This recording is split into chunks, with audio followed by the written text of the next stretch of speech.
যদ্বৈতং ব্রহ্মোপনিষতি তদপশ্যতনুভা য অন্তর্যামী পুরুষ ইতি সহসাংস বিভব পূর্ণৈশ্চর্য ষড়ৈশ্চর্য পূর্ণ ইহ য স ভয়বান স্বয়ময়ম ন চৈতন্যাৎ কৃষ্ণাৎ জগতি পরতত্ত্বং পরমিহ অনর্পিত চরিম চিরাৎ করুণয়া অবতীর্ণ কলৌ समर्पयितुमुन्नत उज्ज्वलरसं स भक्तिश्रियं हरिपुरटसुन्दरद्युतिकदम्बसन्दीपितः सदा हृदयकन्दरे स्फुरतु वसचिनन्दन राधाकृष्णप्रणयविकृतिर्हाद्रिशक्तिरस्मा देकात्मनावपि भुवपरौ देहभेदं गतौ तौ चैतन्याख्यं प्रकटमधुना तद्वयं चैकमाप्तं राधाभावदुतिसुबलितं नौमि कृष्णस्वरूपम् श्रीराधया प्रणयमहिमा कीदृशबाणैव सद्यो जनाद्भृतमधुरिमा कीदृशवा सौखाञ्जस्य मदनुभवत कीदृशं वेति लोभा तद्भावाढ्य समजनि सचि गर्भसिन्धो हरिन्दो वन्दे अहं श्रीगुरो श्रीयुतपदकमलं श्रीगुरुन् वैष्णवांश्च श्रीरूपं साग्रजातं सहगण रघुनाथान्वितं तं सजीवं साद्वैतं सावधूतं परिजनसहितं कृष्णचैतन्यदेवं श्रीराधाकृष्णपादान् सहगण ललिता श्रीविशाखान्वितांश्च नमो ॐ विष्णुपादाय कृष्णप्रेष्ठाय भूतले श्रीमते भक्तिवेदान्त स्वामिनिति नामिने नमस्ते सारस्वते देवे गौरवाणी प्रचारिणे निर्विशेष शून्यवादी पाश्चात्यदेशतारिणे जय श्री कृष्ण चैतन्य प्रभु नित्यानंद श्री अद्वैत गदाधर श्रीवासदि श्री गौर भक्तबिंद हरे कृष्णा कृष्ण कृष्ण हरे हरे हरे राम राम राम हरे हरे जय जय श्री चैतन्य जय नित्यानंद जय अद्वैत चंद्र जय गौर भक्तबिंद स प्रसिद्धतो चैतन्य देव जस्य प्रसादतः तद्लीला वर्णने योग्य शब्द साधवम अप्ययम तार कृपार प्रभावे अत्यंत अधपतित जन तार लीला वर्णने समर्थ है সেই চৈতন্য মহাপ্রভুর কৃপা প্রার্থনা করি। এটা শ্লোক আছে, মুকম করতি বাচালং পঙ্গু লঙ্ঘয়েতে গিরিম যৎ কৃপা তমহং বন্দে শ্রী গুরু দীনতারিণম পরমানন্দ মাধবম শ্রী চৈতন্য ঈশ্বরম। আমার গুরুদেব এই শ্লোকটা তার প্রতিটা বক্তব্যের আগে এটা উচ্চারণ করেন। তো গুরুদেব এবং শ্রী চৈতন্য মহাপ্রভুর কৃপায় একজন মুখ বধিরও কিভাবে চৈতন্য লীলা বর্ণনে অত্যন্ত সমর্থ হয়ে ওঠে। কবিরাজ গোস্বামী বলছেন, সেই চৈতন্য মহাপ্রভুর চরণে আমি প্রণাম নিবেদন করি যে মহাপ্রভুর কৃপা বা ভগবানের কৃপা ব্যতীত এই শাস্ত্রগ্রন্থ রচনা করা দুঃসাধ্য। আমরা দেখেছি ব্যাসদেব ছিলেন সাক্ষাৎ কৃষ্ণ অবতার, কৃষ্ণ দ্বৈপায়ন ব্যাস। তিনি বেদ পুরাণ আদি উপনিষদ লিখলেন, কিন্তু তা সত্ত্বেও তিনি চিত্তে সন্তোষ লাভ করলেন না। ভগবত কৃপায় তার গুরুদেব নারদ মুনি আবির্ভূত হয়ে তাকে আশীর্বাদ এবং দিক নির্দেশনা করলেন কিভাবে শাস্ত্র গ্রন্থ রচনা করতে হয়। তো সেখান থেকে একটা জিনিস স্পষ্ট যে গুরু কৃষ্ণ কৃপা বিনা সম্ভব নয়। এবং কবিরাজ গোস্বামীও যখন শাস্ত্রগ্রন্থ লিখবেন,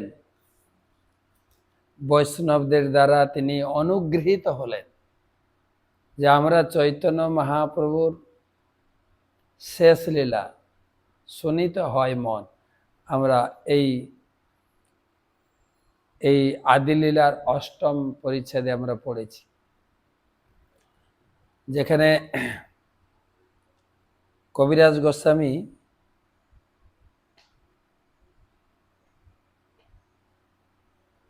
যখন গ্রন্থ লিখবেন তখন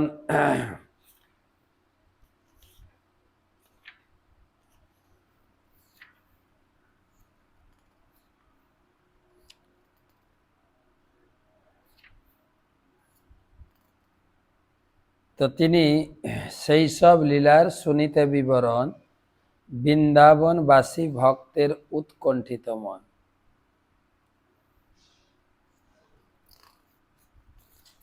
তো তিনি যখন এই চৈতন্য চরিতামৃত লিখবেন তখন তিনি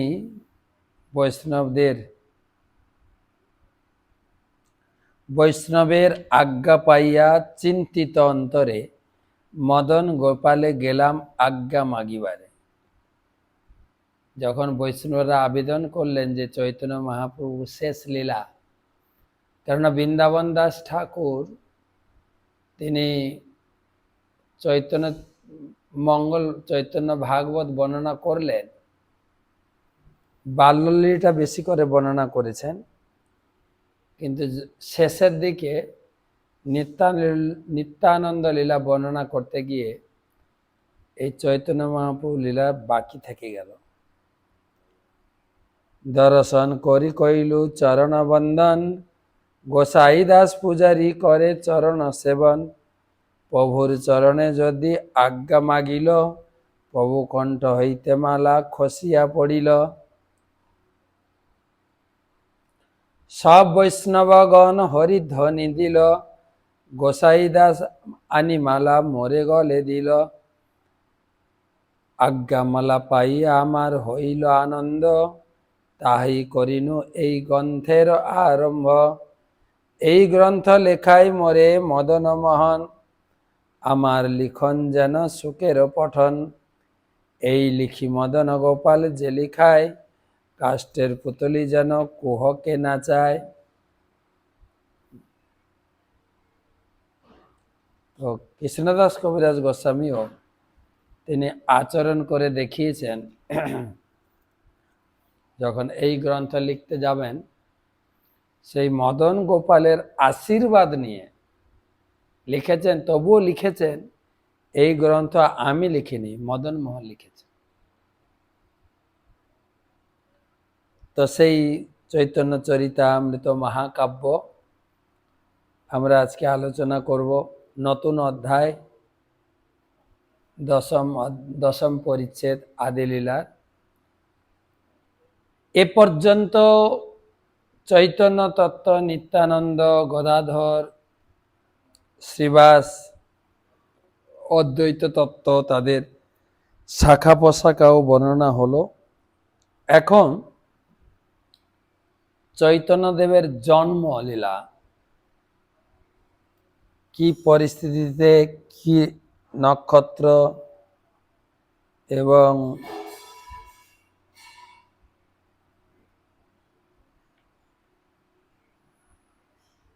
কি তিথি, সেগুলো বিচার হবে।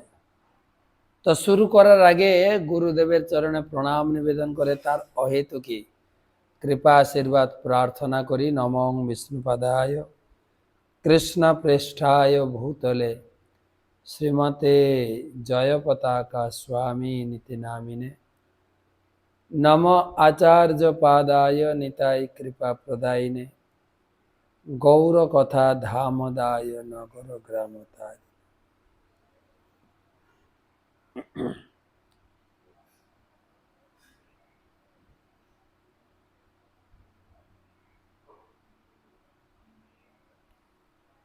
জয় জয় শ্রীকৃষ্ণ চৈতন্য গৌরচন্দ্র জয়াদ্বৈত চন্দ্র জয় জয় নিত্যানন্দ জয় জয় গদাধর জয় শ্রীনিবাস জয় মুকুন্দ বাসুদেব জয় হরিদাস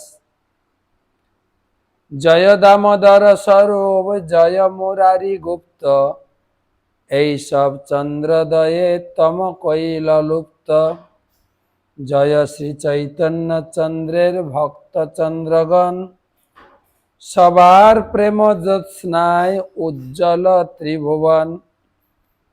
মহাপ্রভুর এই সমস্ত পার্শ্বদের সারা জগৎ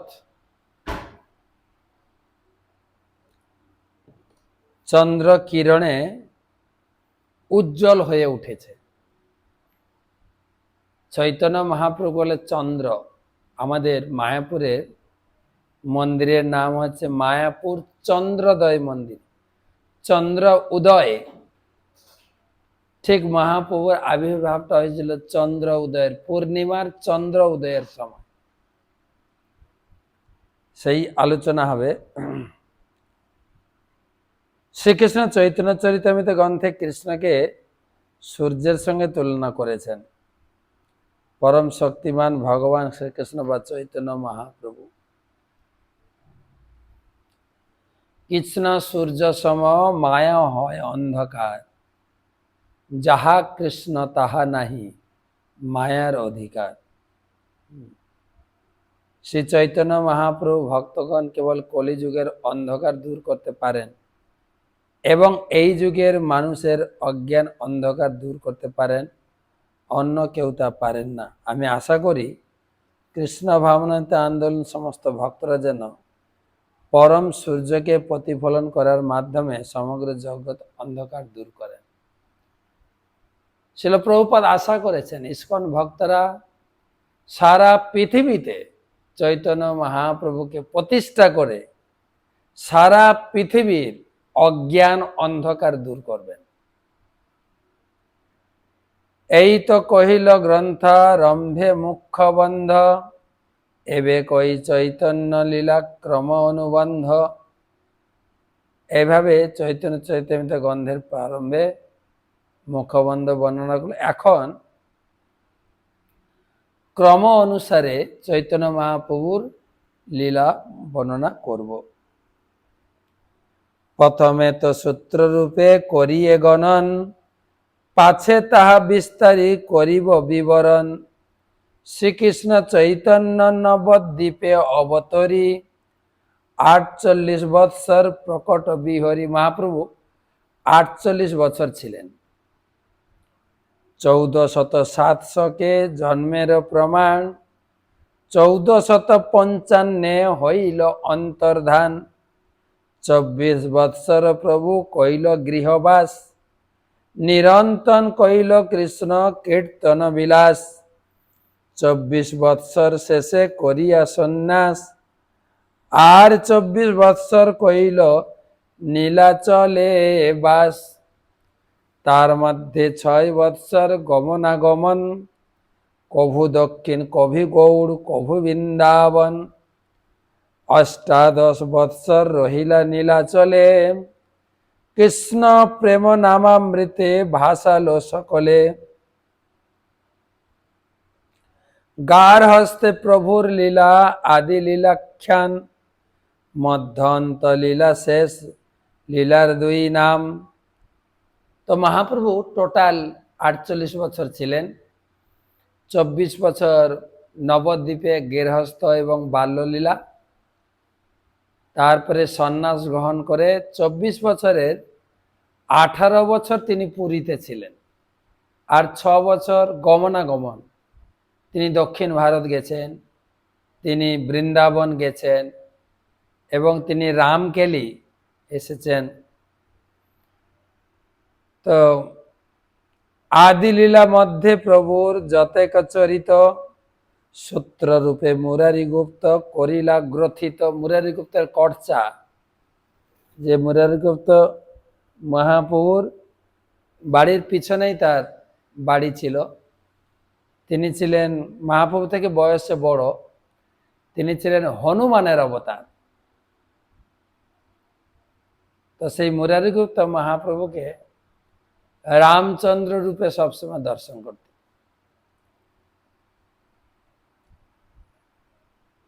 তো সেই মহাপ্রভুর যে যে যে যে নবদ্বীপ লীলা, মহাপ্রভু বাল্যবেশ, তারপরে বিদ্যা অভ্যাস, তারপরে গৃহস্থ, এগুলোর মুরারি গুপ্ত তিনি তার কর্চাতে কিছু কিছু লিখেছেন।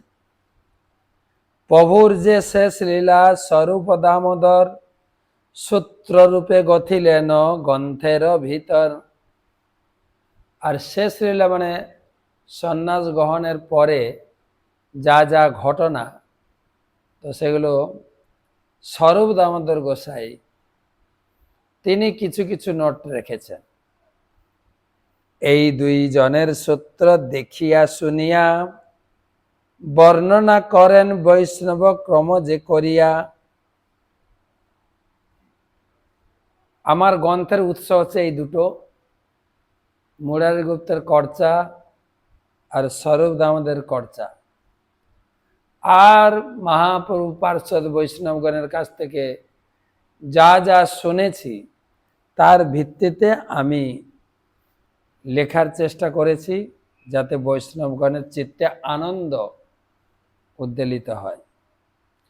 বাল্য পৌগণ্ড কৈশোর যৌবন চারি ভেদ, অতএব আদি খণ্ডে লীলাচারি ভেদ। আদি লীলায় 4টি ভাগ: বাল্য, পৌগণ্ড, কৈশোর আর যৌবন। এগুলো ডিটেলস আরো বলবেন পরে। সর্বসদ্গুণ পূর্ণাম তাং বন্দে ফাল্গুন পূর্ণিমাম, যস্যাং শ্রীকৃষ্ণ চৈতন্য অবতীর্ণ কৃষ্ণ নামভি। সর্বসদ্গুণ পূর্ণাম তাং বন্দে ফাল্গুন পূর্ণিমাম, যস্যাং শ্রীকৃষ্ণ চৈতন্য অবতীর্ণ কৃষ্ণ নামভি। আমি ফাল্গুনী পূর্ণিমার সন্ধ্যাকে বন্দনা করি, যে সর্বসুলক্ষণযুক্ত শুভক্ষণে কৃষ্ণ নাম সহ শ্রীকৃষ্ণ চৈতন্য মহাপ্রভু অবতীর্ণ হয়েছেন। ফাল্গুন পূর্ণিমা সন্ধ্যায় প্রভুর জন্মোদয়, সেই কালে জৈব যোগে চন্দ্রগ্রহণ হয়। তো মহাপ্রভুর জন্ম ফাল্গুনী পূর্ণিমা সন্ধ্যায়, আর ঠিক চন্দ্র উদয়, আর সেই সময় দৈবক্রমে চন্দ্রগ্রহণ হয়েছিল। সে চন্দ্রগ্রহণ কেন হয়েছিল পরে বর্ণনা করবেন। কবিরাজ গোস্বামী লিখবেন, অকলঙ্ক গৌরচন্দ্র দিলা দর্শন, সকলঙ্কে চন্দ্রের কৃপা প্রয়োজন।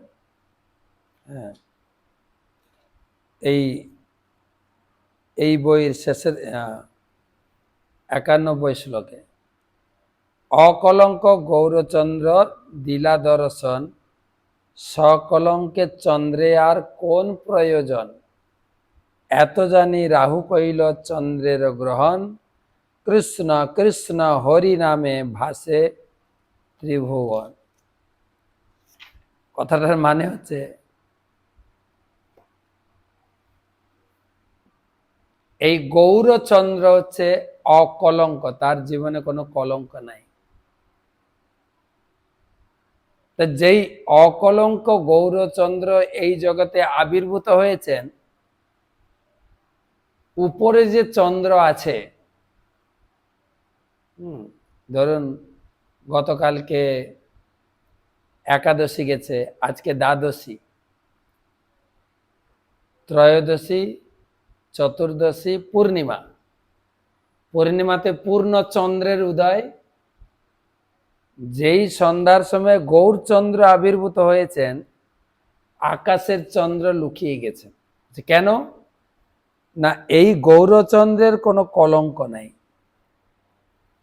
কিন্তু ওই চন্দ্রের দেখবেন বিন্দু বিন্দু কালো কালো দাগ আছে, তার ওটা কলঙ্কযুক্ত চন্দ্র। সেই চন্দ্র অন্তর্ধান হয়ে গেছে।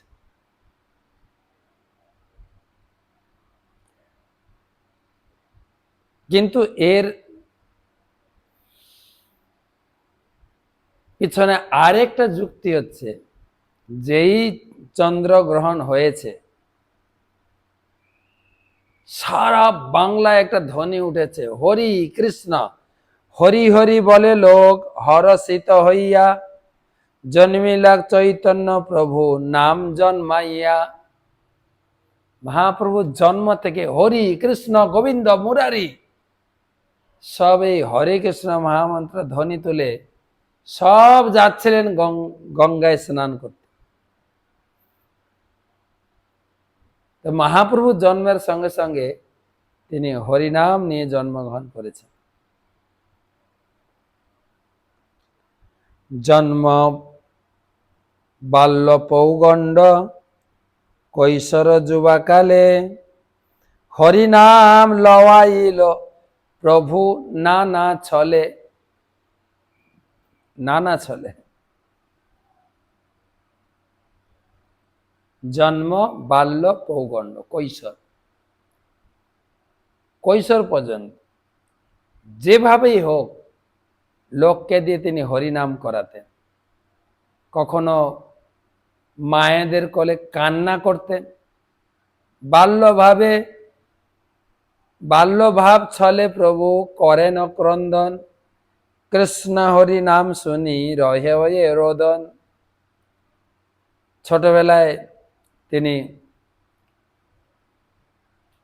মায়েদের কোলে যখন ছিলেন, মাঝে মাঝে প্রচুর কান্না করতেন।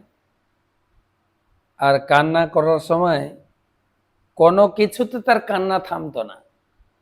বাচ্চারা কান্না করলে কি, মা কোলে নিয়ে বুকের দুধ খাওয়াবেন, বা একটু হাওয়াতে ঘোরাবেন, খেলনা দেবেন, অথবা যে খাবার চাইছে খাবার দেবেন, কিন্তু মহাপ্রভুর কোনো কিছুতে কান্না থামতেন না।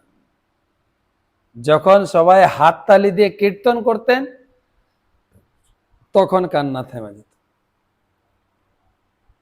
একটা মহাপ্রভুর সুযোগ নিয়েছিলেন মহিলাদেরকে হরি নাম করানো।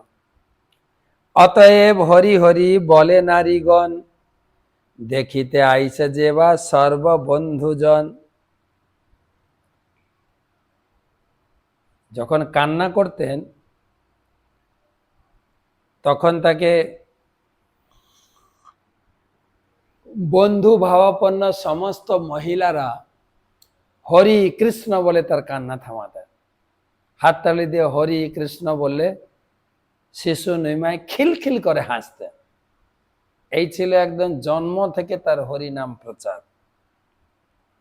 গৌর হরি বলি তারে হাসে সর্বনারী, অতএব হইল তার নাম গৌর হরি। নারীরা তাকে গৌর হরি বলে ডাকতেন। গৌর হরি, দেখতে একদম গৌর, কাঁচা সোনার মতো পীতবর্ণ। আর যেহেতু হরিনাম করলে তার কান্না থামতো, তাই তার নাম হয়ে গেল গৌর হরি, সবাই বলেন গৌর হরি, গৌর হরি।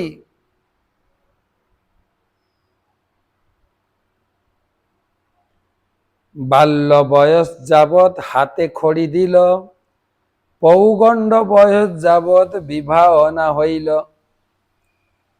হাতে খড়ি পর্যন্ত বাল্য, আর পৌগণ্ড বয়স হচ্ছে বিবাহের আগে পর্যন্ত।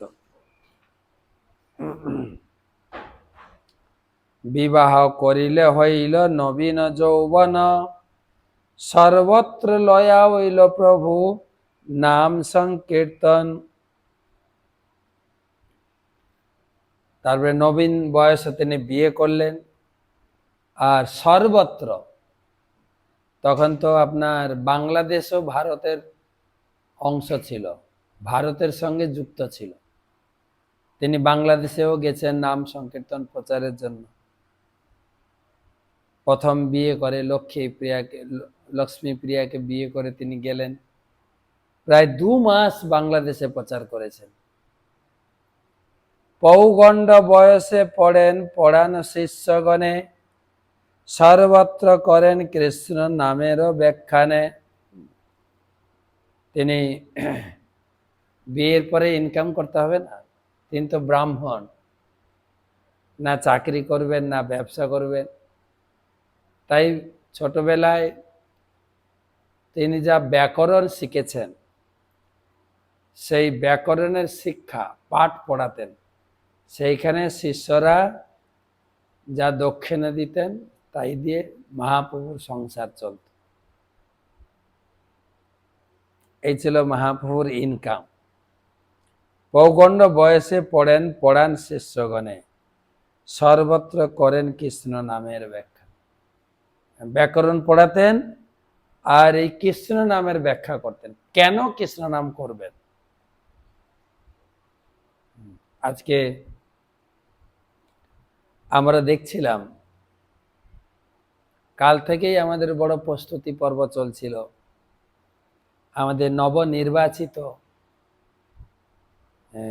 সেই শুভেন্দু অধিকারী মহোদয়, তার মায়াপুরে আগমন, মায়াপুরে সাজো সাজো রব, আশপাশ থেকে বহু হিন্দু ধর্ম অবলম্বী মানুষজনের ভিড় জমতে শুরু করে সকাল থেকে।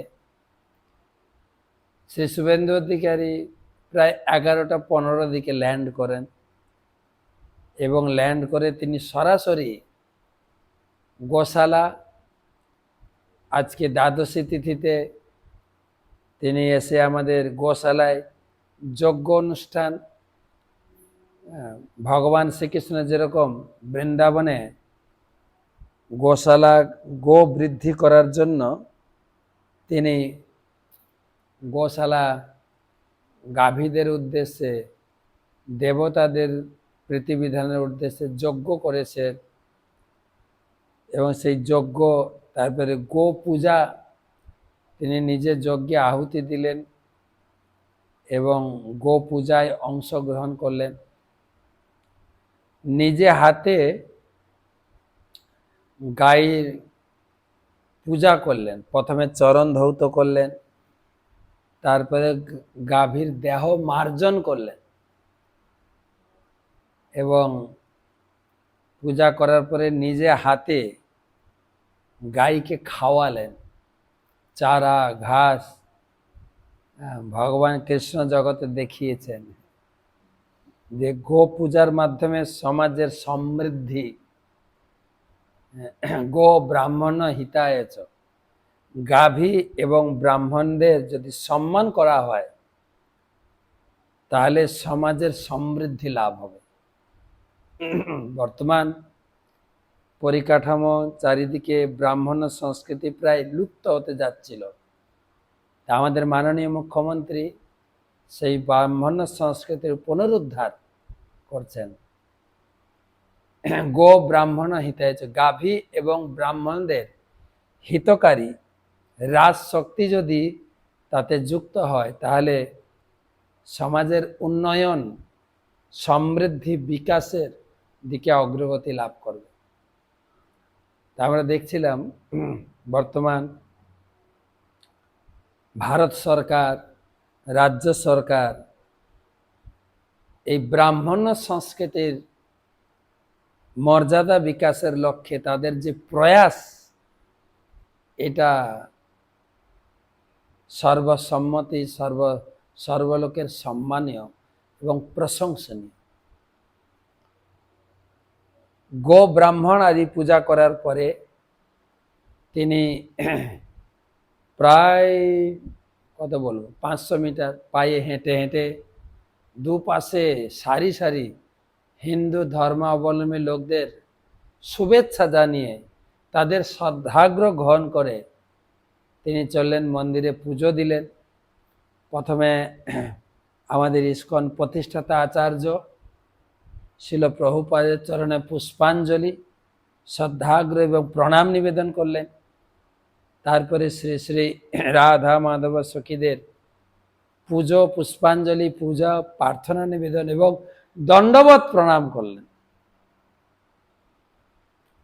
তারপরে নরসিংহদেবের পূজা আশীর্বাদ গ্রহণ করলেন। এবং পঞ্চতত্ত্ব, এই ভূমি হচ্ছে, যে ভূমি থেকে আমি বসে পাঠ দিচ্ছি, এই ভূমি হচ্ছে গোল্ডেন অবতার শ্রী চৈতন্য মহাপ্রভু আবির্ভাব ভূমি। শাস্ত্রে বলা হয়েছে, শ্রীকৃষ্ণ চৈতন্য জীবে দয়া করি, সব পার্শ্বদ স্বীয় ধাম সহ অবতরী। তিনি পার্শ্বদ সহ এখানে অবতীর্ণ হয়েছিলেন।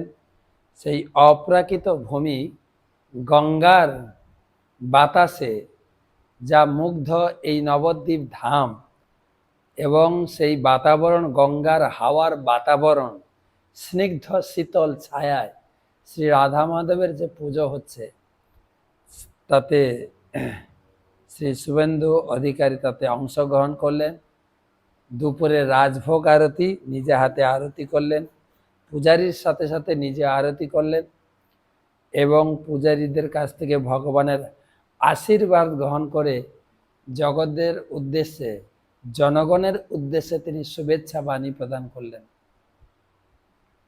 যে সবাই আমরা ভগবানের দাস, ভগবানের অংশ। আমরা ছোটবেলা থেকে শিখেছি যে ঈশ্বরের কৃপা ছাড়া কোনো কিছু হয় না। তাই সবাই আমরা ঈশ্বরের আনুগত্যে, ঈশ্বরের ছত্রছায়ায় আমার জীবনকে অতিবাহিত করব। রাখে হরি মারে কে, সুন্দর সহজ সরল কয়েকটা কথা তিনি বললেন এবং সমবেত সমুপস্থিত সমস্ত বৈষ্ণব ভক্তদের চরণে প্রণাম নিবেদন করে তাদের আশীর্বাদ গ্রহণ করে সবাইকে পুনরায় শুভেচ্ছা জানিয়ে তিনি প্রায় 1.5 ঘন্টা, পৌনে 2 ঘন্টা মতো মায়াপুরে ছিলেন। সবাই আমরা আনন্দিত, উল্লসিত। আমরা সবাই মাননীয় মুখ্যমন্ত্রী দীর্ঘায়ু কামনা করি, সুস্বাস্থ্য সুরক্ষা কামনা করি। আমরা অত্যন্ত আনন্দিত এবং ধন্যাতিধন্য এইরকম একজন মন্ত্রিত্ব পদে আসীন হতে দেখে। আমরা ভাগবতমে দেখেছি পিতু মহারাজের কথা, যুধিষ্ঠির মহারাজের কথা, পরীক্ষিত মহারাজের কথা, যাতে রাম রাজ্যের কথা শোনা যায়। তো সেই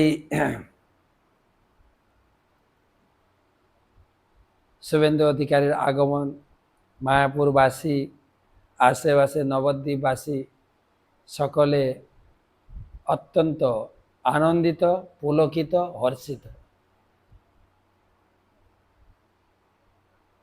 তো সেই চৈতন্য চরিতামৃত পড়তে গিয়ে খুব মনে পড়ছে। এবং আমি সবাই অনেকে অনেক কিছু দান করেছেন।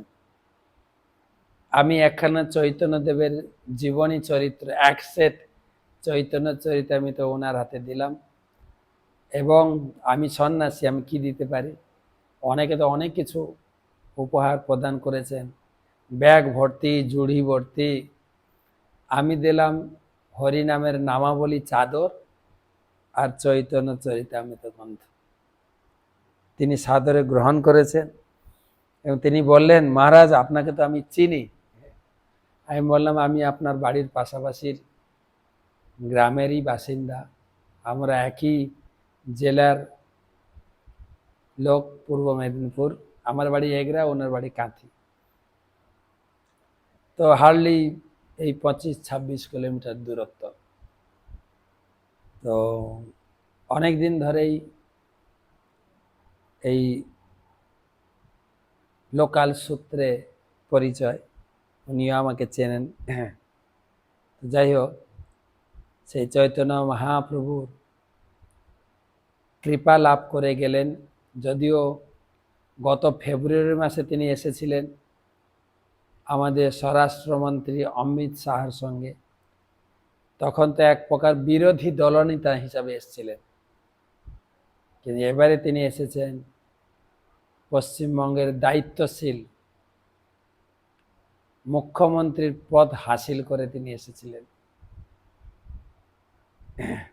যদিও খুব সাধারণভাবে আমাদের সঙ্গে মিশেছেন, তত সিকিউরিটির ব্যারিকেড ততটা ছিল না, এবং নির্ভয়ে নিশ্চিন্তে তিনি সকল প্রকার সাধু, গৃহস্থ, ব্রহ্মচারী, সন্ন্যাসী, বানপ্রতি সকলের সঙ্গে করমর্দন এবং সকলের শুভেচ্ছা, সকলের আশীর্বাদ এবং সকলকে তিনি সম্মান প্রদান করেছেন।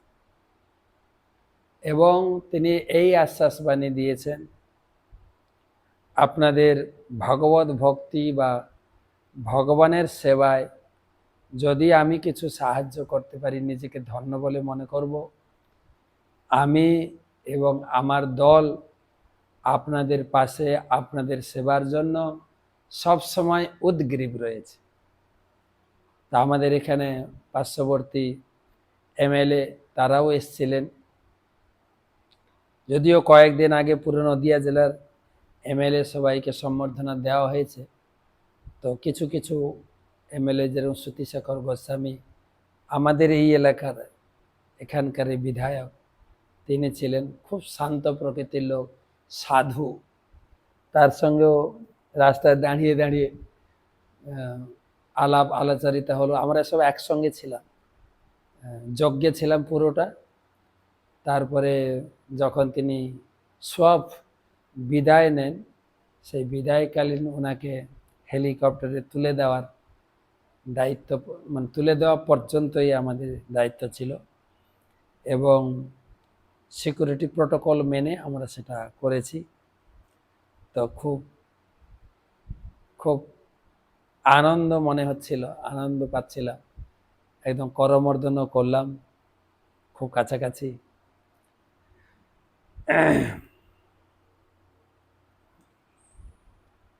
আর দুটো শ্লোক পড়ে দিই। সূত্রবৃত্তি পাঁজি টিকা, কৃষ্ণেতে তাৎপর্য, শিষ্যের পতিত হয় প্রভাব আশ্চর্য।